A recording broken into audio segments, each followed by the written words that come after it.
Welcome to Dice Hoarders Anonymous. Is it anonymous, though?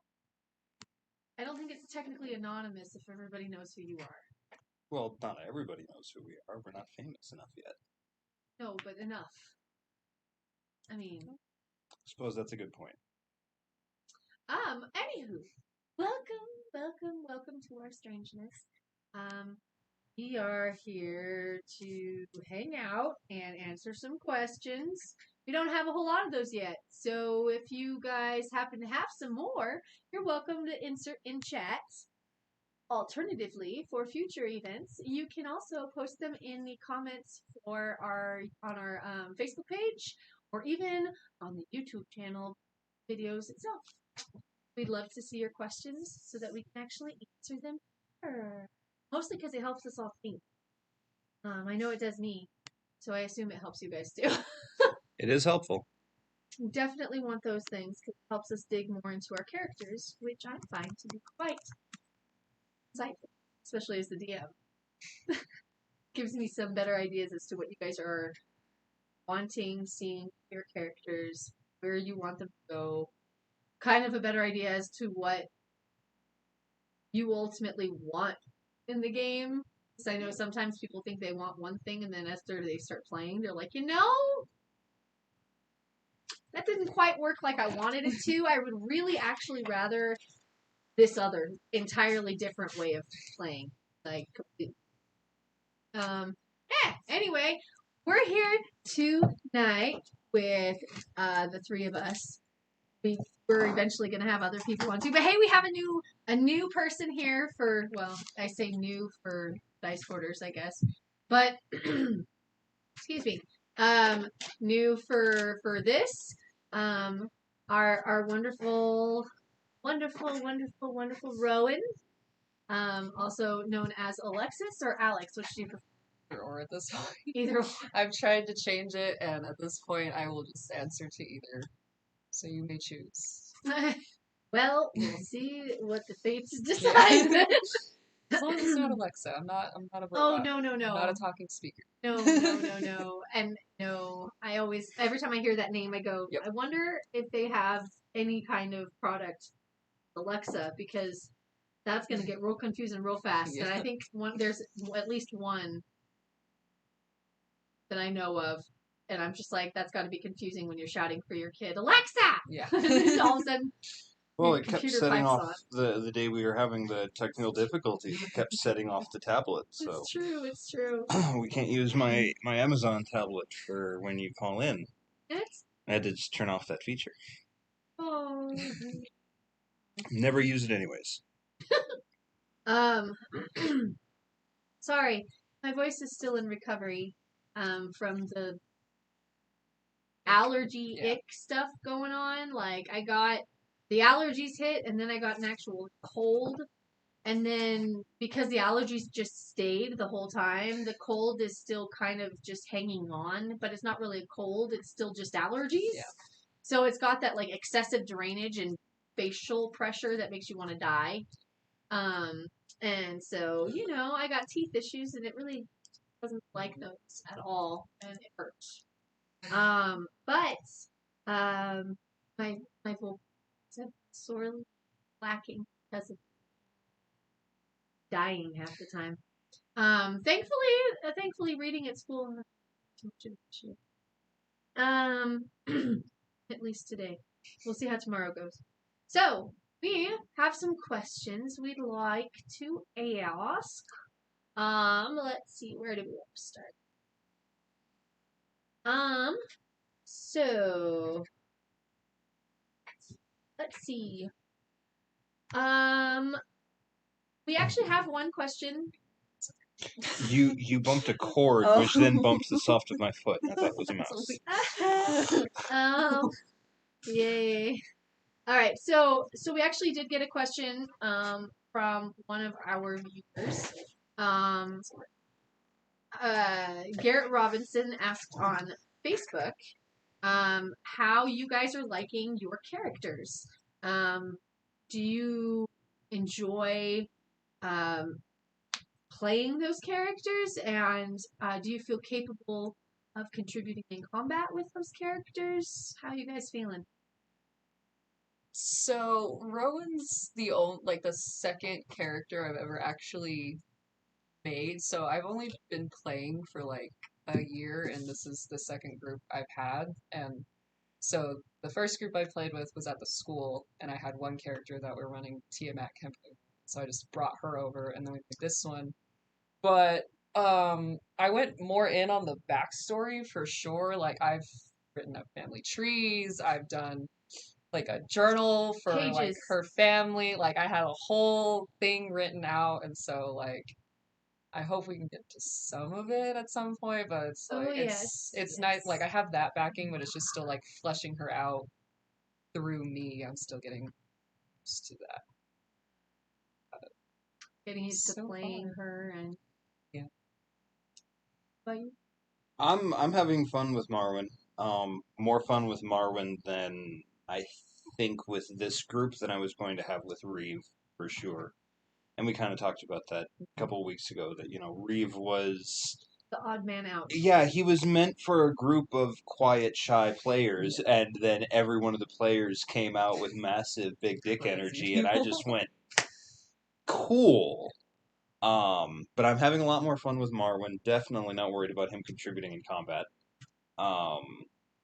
So it's really the one thing I'm less worried about with Marwyn. I am curious because I didn't give you a lot of backstory and a lot of drive for Marwyn. We've talked a little bit about just with some of the class features I want to take down the path for him and how that's going to work into the story. Like, I want to do the Storm Herald Barbarian, which I wanted to do completely before being struck by lightning. So what classes is Marwyn again? I He forget. currently is 3 levels of fighter, 1 level of barbarian. Okay. And the fighter archetype that he's taking is kind of a homebrew, kind of a my best friend, soon to be brother-in-law, backed something on Kickstarter. And so I'm playtesting the stuff because he doesn't have a D&D group to play. So I'm getting to test some of the stuff out for him, but a lot of the class features have to do with handguns and explosives, which my character doesn't use. He likes punching people. So we've taken some of the stuff from the champion fighter, some of the stuff from some monk features in the same book that we were testing from. And we're just kind of making a homebrew way of the throw people into a brick wall fighter. I think I'm decently in combat. I haven't been super low yet, which is a test as I'll bring up on the first round of combat I ever played. That first character, I almost died, so I was real cautious as a fighter in that campaign. Yeah.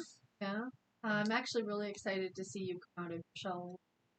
Because, I mean, it's really difficult when you are on the other side of a screen and the rest of and us that's aren't. why I'm kind of glad that stuff's changing. Yes, I felt really bad because I knew we could have done more in our last session, but at the same time, I'm kind of glad we didn't. Yeah. Because that way you'll hopefully be able to prepare for the next chunk, which will allow for, I believe, better character growth development. Your character from at this point has kind of remained a background Switzerland character. You're there, but you're just observing at this point, and it's been interesting because I'm like, all right, how are we going to rope you in? And so I've been sitting here trying to figure out little ways that I'm going to hopefully further draw in your character. Wait and see if that works. Because it is hard when you're playing virtually, and then sometimes it's like, oh, I could cut in, but I know I'm on a speaker, and it's just gonna sound like the voice from the beyond coming in out of nowhere, and so although we are more likely to hear you and stop. Yeah, and that is part of why we set up the mannequin, and a lot of that was just for me because you weren't at the table, and so it would kind of a body here. Yeah, at least this way there is now a body to help keep account, especially when we're doing head count for initiative. Yeah, I'd be trying to help Mariah, and we'd be like, all right, Mariah, she's got 3 monsters, and then 1, 2, 3, 4, 5, 6. All right, so 10 of us. There's 11 of us. No, there's sorry, non-existent voice we're from the working void. on it. All right, so About that, Alexis. Why is Rowan out doing what she's doing? Why leave the comforts of home if you're just going to bring your servants along for the...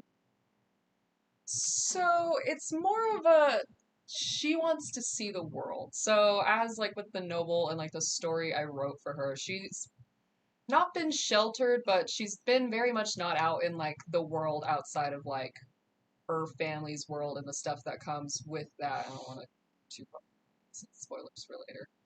But it's more of her understanding how like real people work and within like the world that they're in. So she like obviously has never met a centaur or a Leonin Three and stuff. So that was kind of an interesting thing, and I think that might be why like it kind of She's works kinda that she sticking sticks at the out. back because she's still learning. Like she just wants to watch. Like this is all new to her. And then with the retainers, it was more of a I wanted the retainer feature because then that gave me more build up to the story, but that's like her secondary main family, and so like it was kind of more like they didn't want her going off on her own, so they sent them with her to make sure there was At least some kind of buffer. yeah, or like some sort of not maturity, but like a watch over her. There seems to be some amount of understanding that they probably talk to your family on some level and let them know what you are up to. Yeah, I would imagine that yeah. that's At how that least would work out. Theo or messenger there probably bag for Yeah. Bo's letter. Because like that's the thing that if nothing else, Marwyn is very much wondering about. I mean, you've got these three people following you around, and you literally turned to one and said, "Hey, you know that town we were in 3 days ago? Yeah. I need you to carry this random letter to a person you've never met back in that town. Good Well, luck, that's what I was buddy." thinking too, and I was just like, oh man, if only we weren't 3 days out. And I was like, he'll be fine. He needs But experience like too, because he's a Marwyn little one. sees that you do that for a relative stranger. He doesn't Yeah. know how well you know Bo, but he's like, "Oh, hell is going on?" So like, while he is certainly focused on Jacqueline at the moment, Yeah. um, you're a person of in Rowan is a person of Yeah. interest on his radar. Um, Probably not for the same reason, but simply because as Jacqueline is on his radar. But Marwyn has kind of made his way from his gladiator days by making note of who's got favor, and you having three retainers who will go with you into the middle of a dense jungle. Yeah. You've got some favor, and you're someone he's going to want to get to know just how much favor you've got. It's like they won't fight or anything, but they're for sure there for the ride. Track it. So, along those lines, for Garrett, we have another question. What was running through Marwyn's head, besides electricity, when he was at the top of that first tree? Marwyn likes storms. He had chosen the name Storm Touched for himself when he got free, because he had noticed that throughout his life, storms are always um, signs of change in his life, usually sign of good fortune. Um, it was storming the night that his dad sold him off, basically. It was storming the night that he lost the fight, and then it stormed for I think it was like a week before he won the fight that got his freedom. And so storms are always an important thing for him. And so when he saw that it was storming, he was excited, but then it wasn't getting down to where he was at, and that's not good. So he wanted to get closer to the storm. Wanted to watch the rain, watch the lightning dance in the clouds. Danced a little too close to him. A little bit. The voice he heard during the lightning is interesting. I don't know if that is indicative of the ruins we're heading towards or something specifically Marwyn, but something doesn't feel right for sure. We got a lot of rain and now this sudden flash flood that appears to be moving in the same direction towards the temple that we are. No, from. Oh, it's coming from the temple. Okay. I don't know why I thought it was coming towards the temple. Yeah, you were facing up as it came towards you. Gotcha. So the direction you would have been following is the way that the water came down. Oh, so the temple's not washed out. Or the ruins. The area might be disturbed.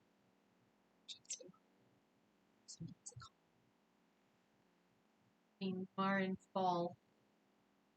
Definitely not for me though. I almost feel like in the future our defending the tent shouldn't be building a wall around it. It should just be earth bending the tent 60 feet in Yeah. the air. Just breaking it up.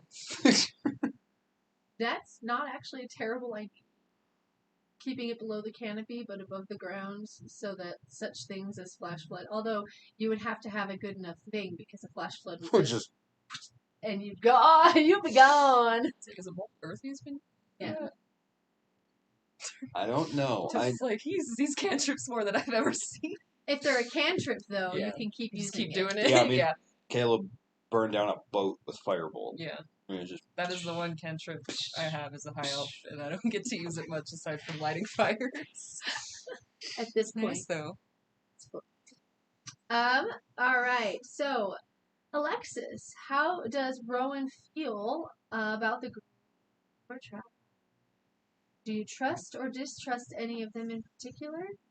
So I don't think there's any that she distrusts. There's some that she doesn't quite get a read on as much, knowing off of what I've as her. So she probably is closer to Jacqueline just because they're on watch Together a pretty lot. often. So most of our shenanigans go down.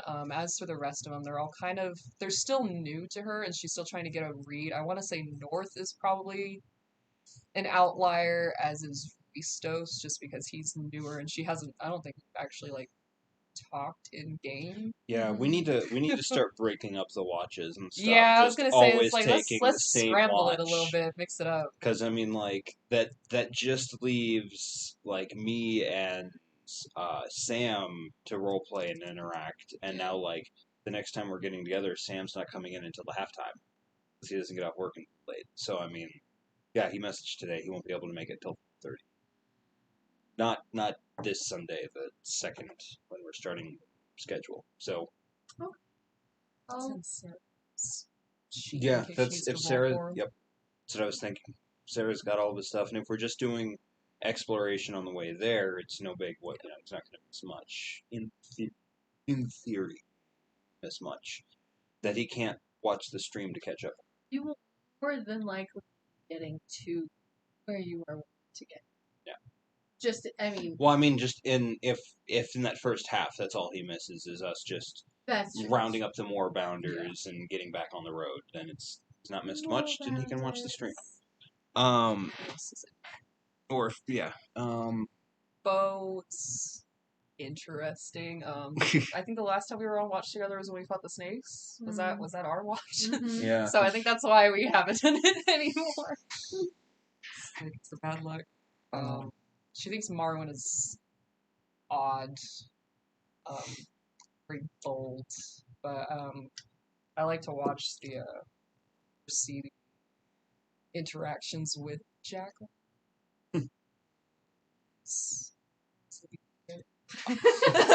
What is? I didn't apparently wake her up for sexy time. Yeah. And Yeah, I she's think now that's mad funny. at me. How did Marwin feel about that whole I mean, like, thing? he thought he was doing the right thing by not taking advantage of a passed out drunk elf. And now she Fair. hates him for it. He's a little confused, although he knows he did right, and he knows there'll be another chance if she ever wants one. And how did you feel watching that entire shenanigans unfold? So it's just those odd experiences, or it's just is this how people act in, I don't want to say the wild, in the In world, in in the the wild. world where In real you're life. eating breakfast and someone comes careening down with no pants on and the other one comes out wearing them like a cape, or you see someone slide out of a tree and you're just like, oh my gosh, like, what? So that's definitely teaching her how personalities can change. The way the world works. Yeah, this is the way the And world works. Marwyn is absolutely peacocking. He Oh, yeah. he is having a great time being out and about for the first time.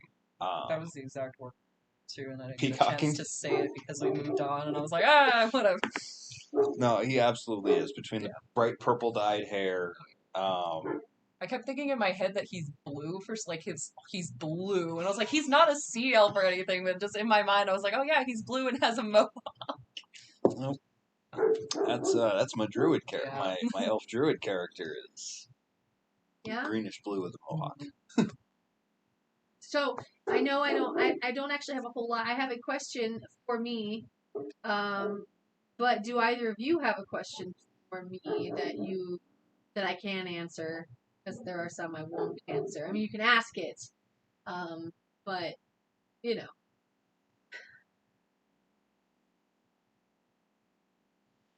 You don't. It's okay I was too. like, I didn't come. No, I just figured I'd throw it out there since we're here. Don't have. What is it that you're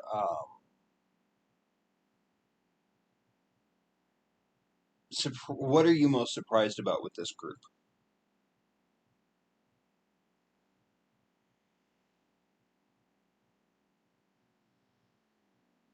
Most surprised about? That's a good question. I don't know. Actually, I don't. I think the biggest surprise for me at the beginning was that I had prepared for nobody to be very, like, involved because everybody sort of struggled with it with your campaign that we had done previously. Nobody really wanted to step out of their comfort zone and do the play bit. And so when I kind of said, okay, I'll run one, but you guys have to do my rules, and gave them all like, hey, I want backstory. Hey, I want you to dive into your character. Hey, I want to know why you're making these decisions. Everybody dove in. And yes, I got a huge Google Doc from multiple of you. Yours was the longest outside of Reeves. But everybody had some amount of thought and effort, way more than I actually expected. That has given me to run. Like every single one of you had this like, hey, here's a thing, have fun. And I went, yes. And so I've been taking these things and building them into ways that I can use it in a story, that will eventually, hopefully, if we can play long enough and not get totally impatient, because that is a downside for all of us. We are impatient. I think it keeps you itching for the next time, because then you have to let it ruminate throughout the week until you can get back to it, and then you're like, all right, let's go. Exactly. And I think a lot of our group's biggest fear though is that somebody has to leave, because eventually, I mean, we do have several military in our group, so they may at any point up and go, and may have to just say, oh hey, these characters are gonna be written into the story differently. Like I may keep them on as NPCs or for specials, or if we can have them call in and if we're ever at that point, that would be amazing. However, I mean, we don't know what that's gonna look like, so we don't really have the luxury of planning 3 years down the road to still be doing the same story as much as I would absolutely love to do. But I know the reality is that's just not gonna be the case. Like you're going to college, you're gonna go pursue what you want to do, and we will absolutely be there cheering you on, cheering you on as far as long as we can. So like that's the weirdest part I think about trying to do this story is it's like you have to find that balance between when is there enough of a build up for it to have a fulfilling reaction to the story, and but not so far out that you might not get to it. Yeah, that's Yeah. I'm kind of more like live with, not like to be cliche, but kind work of. with what we have Yeah. now, and then And it'll come down to it. It'll come down to it. But I'm just like, let's do what we have yes. while we have. And the thing is, like, yes, next Sunday we could find out that the 3 people who are in the group who are directly affected by military could all have to Up and leave. up and leave. It would suck, especially since we just got one of them back. But at the same time, we have a massive group. It's not like we would lose people and go, well, now we have to find someone to fill in. Like, we could theoretically, I wouldn't want to, but we could lose half of our group, like Thanos snap in an instant, and still be able to have a functioning D&D group. Yeah. Yes, that is true. I I took on a lot more than most DMs, I think, typically do. The thing is, though, if we are all going into this understanding that while every session might not have combat, I was enthralled with a skill challenge. Like, I would have been totally down with a half an hour of us having to try and athletics and acrobatics our way across fallen trees and shit until the water subsided. I would have been down. That was why I scooped up Jacqueline, because I was like, all right, I'm about to make my first jump carrying her. I'm going to Superman that shit. Tree. Yeah, like... Run away, run away, run away! Like, I was fully anticipating that the Moorbounders wouldn't be able to keep up, and so I was fully ready to, like, standing on my Moorbounder, jump onto a passing tree. Until y'all brought it up, I completely forgot that's what we were riding, and I was like, I'm going to get myself, I'm going to help people, but it's going back to that. I'm gonna die at some point, like, and so I don't know how to be this point. And it's like I just started. Not right now. I'm squishy. She's not as squishy as some of the other characters. Yeah. Are we getting questions? So far, Killzon is in, and Killzon says that me getting struck by lightning is a defining character trait at this point. I would. 4th edition game, I had a storm sorcerer who was surrounded by enemies, and he dropped a lightning storm at his own feet, and the only person who suffered from it was him. It, like, dropped unconscious. The rest of the party went, did Dathramar just go crazy and explode? Okay. Killzone also says it's got to be hard work to do a lot of balanced encounters. So, good for you. I'm trying. Especially with our group being as big as we are. Because even though we're not, like, that high level, like, there's so many of us. So it's like you're just getting whittled away by many small knives. and that is also part of the reason why I think, even subconsciously, I made Marwyn the way I did. Because he is very much a, like, I'm going to focus on one guy. Yeah. That one guy is going to be my bitch for this fight. You guys do whatever you're doing. So, like, if you were to throw, like, taking basing it out of a weird, like, Batman village sort of a thing. Did Dathramar just go crazy? And X. Fuck you.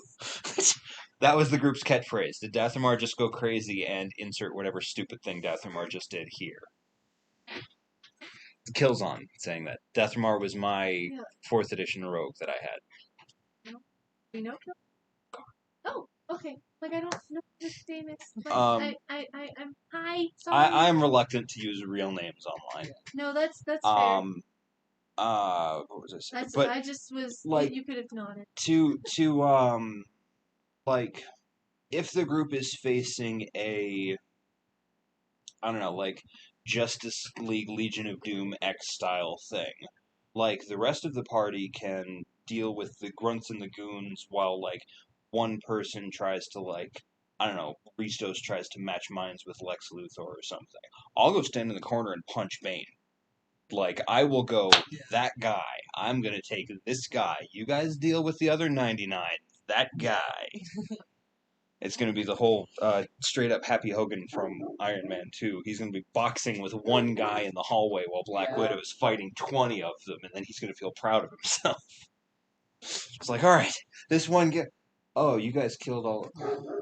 I got this one guy, though. That's great. You do me a favor and out, like, doing anything with it, just subtly go grab that thing I did earlier and hand it to me. I don't know where it is, so It's- no. It's right behind your feet. Subtle. That was subtle enough. I just didn't want you to like... Oh yeah, so like that will be something that will help you with encounter building is once we figure out what level monster is a reasonable solo keep me occupied in a corner kind of a thing, then we can. I was gonna say maybe some timers, but like combat, just because there is so many of us. That way, it kind of because I have to plan out turns in advance. So like with the tower one shot, I was writing down like based on what was going on what I wanted to use next, and I would kind of change it. But like I know not everybody works that way, but it just might help since there is so many of us that we're just like, that is you something... gotta know. Yes. I saw someone describe it as just like in like actual combat, like you have to know like split seconds. So like 30 seconds I think is a decent amount of time to pick something, and if not, you dodge or something, just to kind of help. Or even you go cantrip, or you know, or like, just move, or something that we can do is give everyone 2 minutes, especially if you have let whoever's up next know, like, hey, you're on deck, be ready. And then give them 2 minutes. Like, we'll set a 2-minute timer, and if in that 2 minutes they haven't figured out what the hell they're going to do, then their character froze in the heat of combat. It happens. And then the player's like, well, that sucks. All I did was just skip my turn. Then figure out what they're going to do in combat. I get it for spellcasters. You know, you can have your shit planned out, and then the enemy will move 10 feet over, and you go, well, that throws out this spell, and this spell. That's fine. Spellcasters, it's different. But for me, it should not take me more than 10 seconds to go, who am I going to punch? Punch, back up. You know, like, if there's a lot of them maneuvering and there's tactical shit going on, or if it's a longer lasting fight, because my adrenaline points just keep refreshing during fights. Like I can be sitting here, but right now I can throw someone, I can take a weapon from someone, and I can say something clever before I punch them, and they take a little extra damage. Like that's all I get for choices at the moment. And the next big one that I get is for my opportunity attack. I can clothesline someone and knock them prone. Yeah, that's what I've been gunning for is that extra attack at level 5, because right now it's just like, wapa! And it's like, cool. Yep. Which is totally fine, but it's like, I need to plan for other stuff. The way I'm building Marwyn, he's not going to get extra attack. He's not going to get extra attack 10 or 11. Because the next thing I'm going to take with him is Blood Hunter. I intend not to. Hopefully it's with the Barbarian. Yeah, I've been looking into how to work, because I do like Ranger stuff, but I just feel the scope of things would be sad. I guess the last... Well, actually, guess what? Just because I'm weird and that random, and I know we're going to be looking at dice in a little while, I felt like doing that random thing I did this week. That's nice.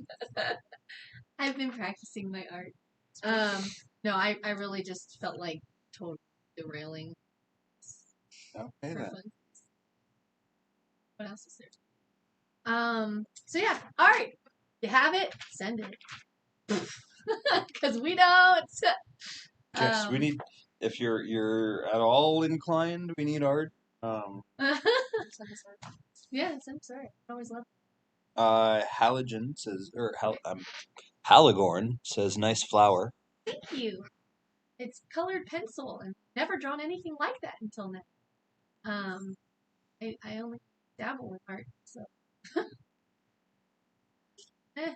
Now Donnell. My anaphasia makes it really hard. So I'm glad there's Hero Forge though. Yeah, he does all the Hero Forge stuff. Oh, I should about my iPad, because I sent that TikTok of like the pit crews. I have that pit crew in it. So I don't know if you noticed that was my icon on Discord on Sunday, and I meant to send it. I forgot, but those are fun to mess around with. So it's because I So And nice to have someone there. Tulux video on run. So Garrett Robinson on Facebook had another question for me. Ooh. He asked what drew me to the Wild Mount setting and what do I like best about it. I think I know what drew you to Wild now. Your husband introduced you to Critical Role, and that was about it. Only half true. Well, yes, he's the one who introduced me to Critical Role, and they are playing, Wild Mount because that's sort of his story. I actually wanted to do it because it was still fairly undone. Because I'm weird like that, and it's part of the way my brain works, and I just like to do the thing that isn't super done. I like to do the thing that I know works but isn't overly done. And that way it kind of gives me some room to be creative without feeling like everything I'm doing might be something that someone I know is already trying to do in theirs and don't want to step on toes. And I'm a very nice person and I don't like stepping on toes. It's also a flaw. So it's kind of what helps drive my decisions though, which means that in this case, that's largely what did direct me into kind of doing Wild Mount. It also is still fairly unexplored. Like there's a lot that even Matt hasn't gone into on Critical Role. And so because of that, I can kind of dig into it and I don't have any hindrances from Critical Mind. I'm avoiding a lot of things he's doing and kind of going in similar but very different directions with a lot of things. But because I also know almost everybody in our group has at some point or another seen Critical. There is a couple who have not at all, but everybody else has pretty much, at least on some level, seen or listened to some amount of it. And so everybody has like their little characters that they want the familiarity of. They want to see things that they know and go, oh, I remember this thing. And so I've been trying to incorporate some of those things, like with Bo's parents being Jester and Ford. He wasn't super familiar with them yet, but he really liked the idea. And so it was a really fun kind of nod to be able to pull that in, even though the Mighty Nine has never existed in our world the same way it does in story. So it's actually it's just kind of like writing a fan fiction for me, really, and so I'm kind of enjoying that element of it. Also, to be fair, it was Critical Role that kind of showed me the kind of D&D I wanted. I always struggled playing Dungeons and Dragons because the people I was around preferred combat, and they were very combat heavy. And while I like combat, I am very character driven. I am very story driven. I am very much an actress at heart, and so that's how I am. Like, I know I'm not like the best like actor yet, but I like the story building stuff a little bit. Like, I like combat on the side too, don't get me wrong, but I kind of like just getting escapism in a sense, like going somewhere else that isn't the real world. Becoming another character. It's like reading a book, except you're more involved. And I enjoyed that, and I liked writing, but I could never finish the stories that I wrote because I got bored with them. I know how they were going to go. I just hadn't gotten them out on paper yet, and then I'd be done. I always have just specific points I wanted to write, and then I didn't write how they got to that point. It's like, nah, I just want this spot. And then, of course, now, though, the beauty is Dungeons & Dragons means that I'm not getting bored because I have no clue what you guys are going to do. I have my generic idea for stories, things I'm kind of pulling in from here and there, and you guys screw it all up. So it's great, and I love it. But that's kind of what happens, and it keeps me on my toes, and it's much more enjoyable that way, really. And I think that's, what I'm enjoying about our group, and what I'm enjoying about being a DM, because that wasn't ever anything I got to do before. I was always too afraid. But I think I've found a group that I feel comfortable enough doing this with, and that's a big deal because I don't learn new things very well in front of people. I get very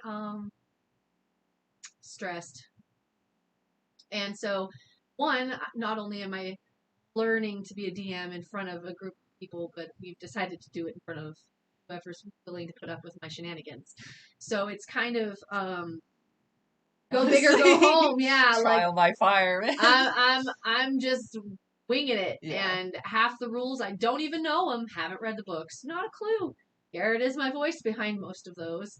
I'm kind of just diving into the storytelling and trying to follow the books as I use them. And I mean, I obviously have some amount of knowledge. I've played before, but you know, I don't maintain a lot of that. Encyclopedia. Yeah, it's gonna take me some time to get to that point. I wish I had that kind of mentality to dedicate to it. Dang, I don't really. Mostly just because you know you have other life. You have to go to work. You have to do whatever. So, Haligorn asks if you would ever consider building an original world later on. Absolutely. That was what I wanted to do in the first place, but they talked me out of it. And no, that's not a bad thing. No, Yeah. it was because it's and this is what I told her. It's one thing to learn build the off of. ropes when you're learning for your friends. Mhm. It's a whole separate animal to be learning the ropes for your friends and for a crowd of people. It is an entirely different world of monsters to be building your own world and fine tuning it and tweaking in front of your friends and in front of strangers. Like I'm working on a system of the world thing, and so far the only outside person who's involved is my sister Tarin, because I said, "Hey, you're a writer. Write me some great old one lore for like come up with a pantheon of weird eldritch monsters." Yeah. And so far she hasn't. But And see, she is busy planning a wedding. and see, I am all for that idea of making my own world because I've already got them. I have quite a few in this head of Yeah. mine that I have already created. In fact, one of them she's helped me create. We had a writers group a few years ago, and there were a good sized group of young ladies. Yeah, 4 or 5 of us, and we would get together and write. We came up with an entire world, schools. It was fun. It was great. That's where Rowan came from. Yeah. Tweaked her a bit, but That's awesome though. So yeah, it's a thing I would absolutely do. Mostly because in many ways, I would find it easier because I know more about my own worlds. Because I'm like, oh yeah, that's totally it, because I made it. yeah, exactly. Well, and on top of that, I have probably thought about it. I am a very, very scatterbrained person, but I'm very detailed. All of my everything is detailed. My dreams are detailed. Like I have a very vivid imagination and I remember almost everything. So it's kind of one of those things where once it's there, it's there. Yeah. And so for my world, when I've created it, I've seen it in my head. I know what it looks like. That's how I created it. Whereas things like Wildmount, I only have what my imagination has created because of Matthew Mercer, which makes it that's also part of why I think I chose that, because it's a world that I've experienced in my imagination at least a little bit, and so I feel more at home in it. It makes it a lot easier for me to create a random jungle all of a sudden, or a character who belongs at a waypoint that doesn't exist in Matthew Mercer's version.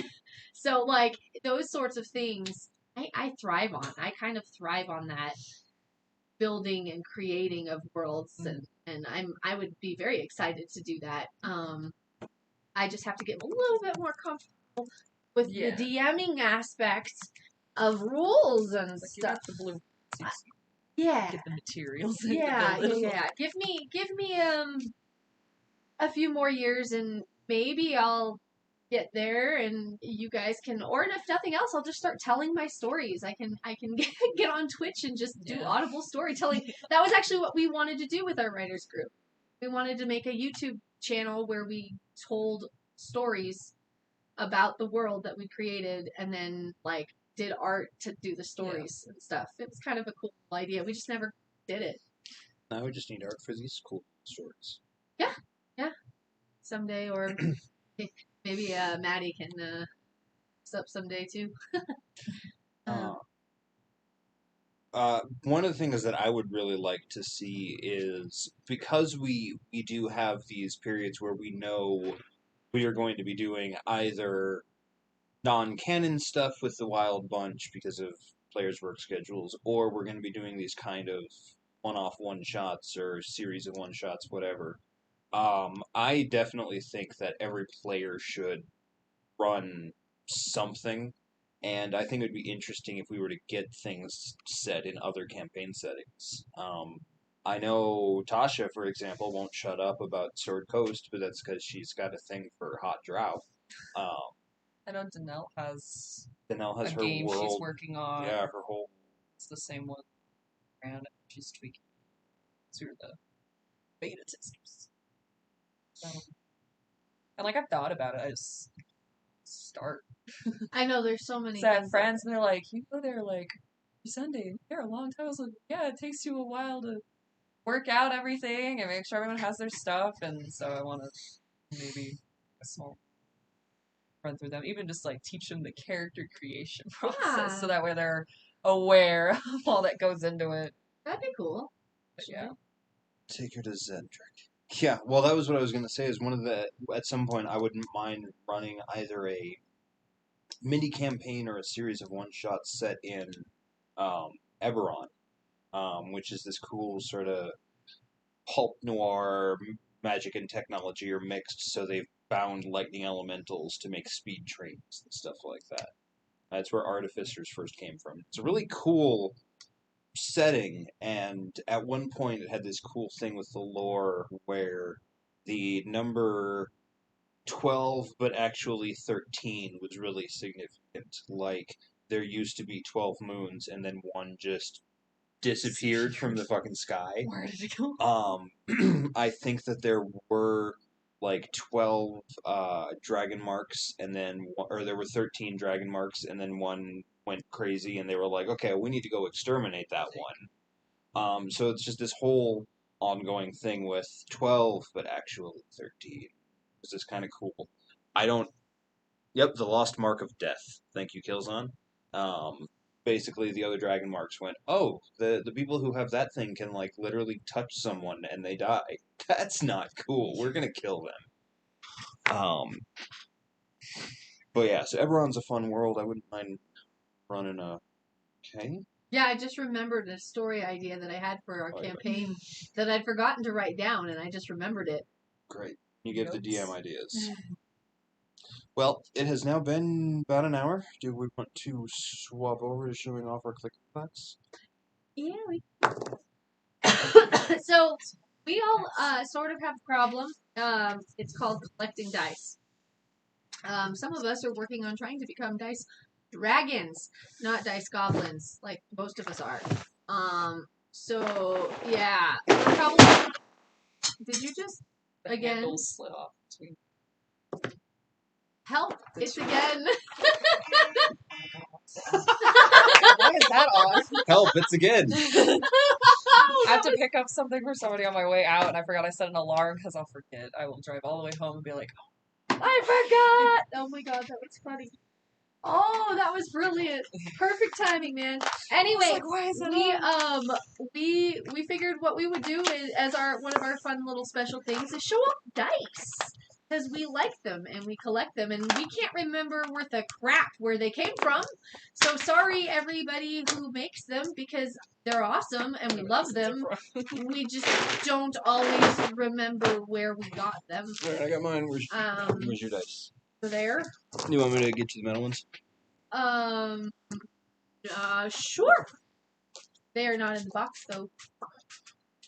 There's some in the little dice tower. Here, this one's still in the bag.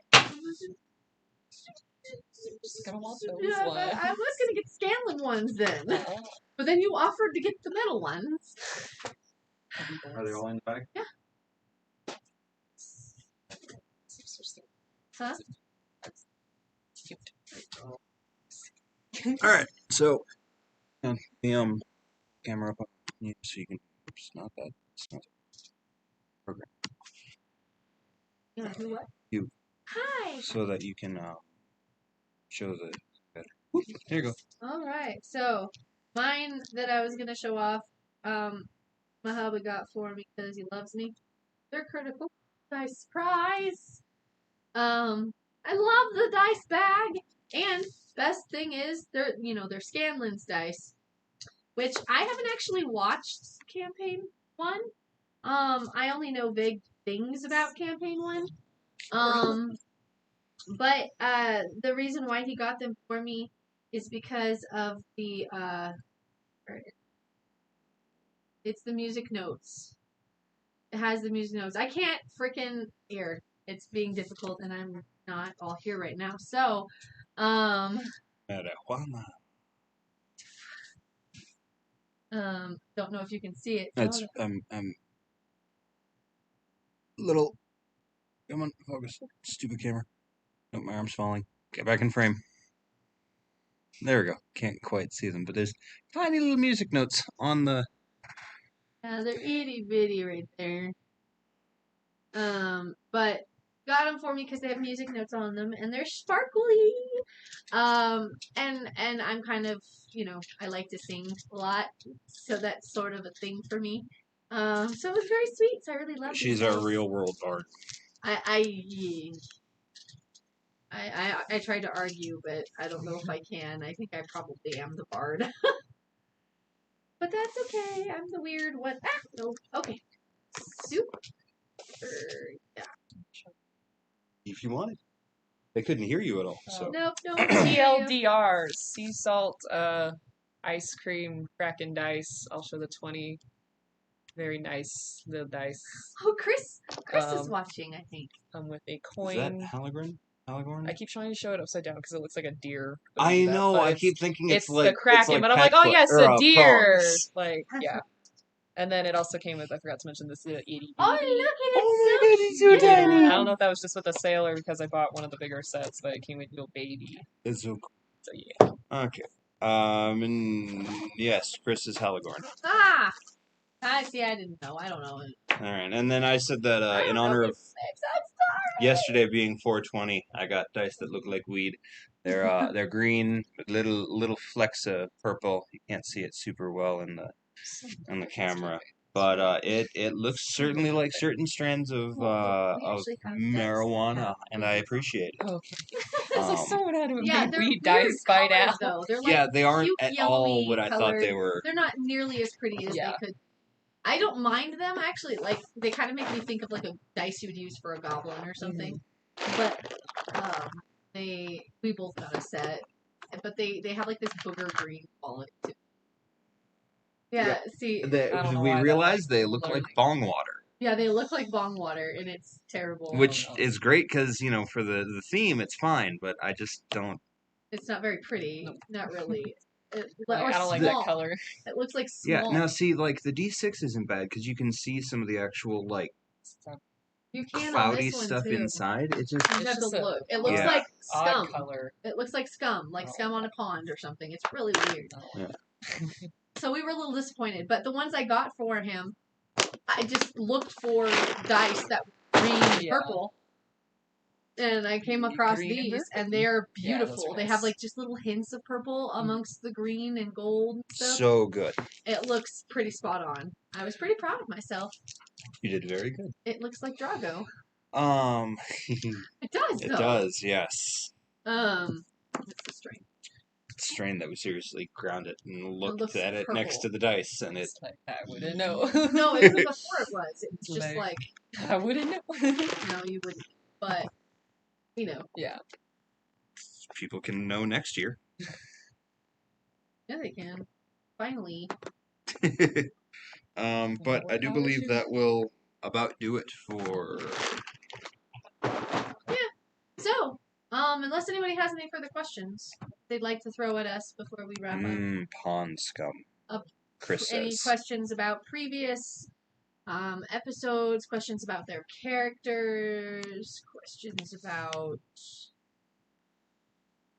I don't know. Just what was the voice that Marwin heard? It was a voice. Uh-huh. A loud one. I figured that out for myself, thanks. A loud one. That nobody else heard.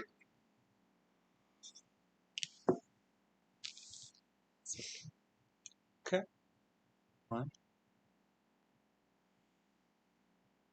So, Sunday we'll be taking normal week off, like Wild Bunch. Yeah. Wild Bunch will not be on this Sunday. We will be doing a one-shot of sorts, I guess. Level 15. I think so. That was what you told us. Yep. So we're going to do a level 15 one-shot with different characters. Most of the players are still going to be there. I know you said you're going to be out of town. Brad's going to be gone. Back, I think, sure. But if I be the last time, I will be virtual for a while. And we will try to figure something out that's not a tablet to prevent things dying. Or we'll just make sure they're charged and That might be plugged in ahead of time. It's like I could hear, I just couldn't see. Yeah, it was really funny. It's like, we can't hear you. And I was like, okay, I'll just type it. You're like, I'm here. I will. Well, anyway, thank you all for joining us. Thank you for putting up with our shenanigans and random yakking over D&D and other things. Hope you will join us again next time. And hopefully we'll have more questions. Please, please, please send us questions. Please be sure to watch all of our content in order to know what to ask us. And then, feel free to send us those questions because we'd love to have them. And if you have specific questions for specific people, please let us know who they're for so that we can be sure to ask those questions specifically to them. Either by player name or character name. Whichever one you want to say is fine. We'll know who you mean.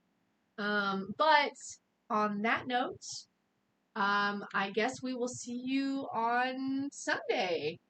Remember, someone out there loves you. Yeah, someone out there loves you, even if it's just us. But we do. So come back and see us soon.